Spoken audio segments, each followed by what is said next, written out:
హరే కృష్ణ.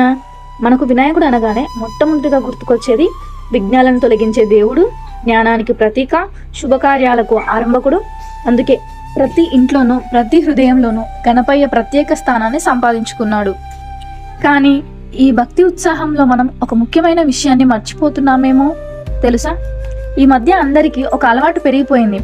పెద్ద పెద్ద వినాయకుడి విగ్రహాలను తీసుకురావడం, ఆ విగ్రహాలను నిమజ్జనం చేయడానికి నానా తంటాలు పడుతుంటారు.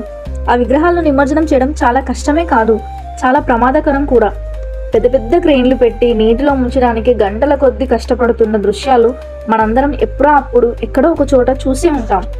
అంతేకాదు, కెమికల్స్తో చేసిన విగ్రహాలు నీటిలో కరిగిపోకుండా ఉండి మన చెరువులన్నిటినీ కాలుష్యానికి గురవుతున్నాయి.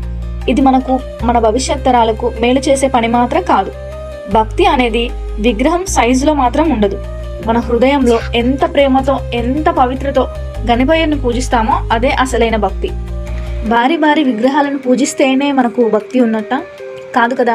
ఒక మీడియం సైజ్ విగ్రహాలు పెట్టుకొని అందంగా అలంకరించి పూజ చేస్తే కూడా భగవంతుడు మరింత సంతోషిస్తాడు. ఇంకొక ముఖ్యమైన విషయం, మట్టి విగ్రహాలు. ఇప్పుడే మనం ఆచరించాల్సిన మంచి పద్ధతి ఇది. మట్టి విగ్రహాలు సులభంగా నీటిలో కరిగిపోతాయి, పర్యావరణానికి హాని చేయవు. ఇలా చేస్తే మన భక్తి కూడా నిండుగా ఉంటుంది, ప్రకృతి కూడా కాపాడబడుతుంది. అందుకే ఈ వినాయక చవితి నుండి మనం అందరం ఒక నిర్ణయం తీసుకుందాం. పెద్ద పెద్ద విగ్రహాలకు బదులుగా ఒక మీడియం సైజులో ఉండే విగ్రహాలు మాత్రమే మండపంలోకి తీసుకురావాలి.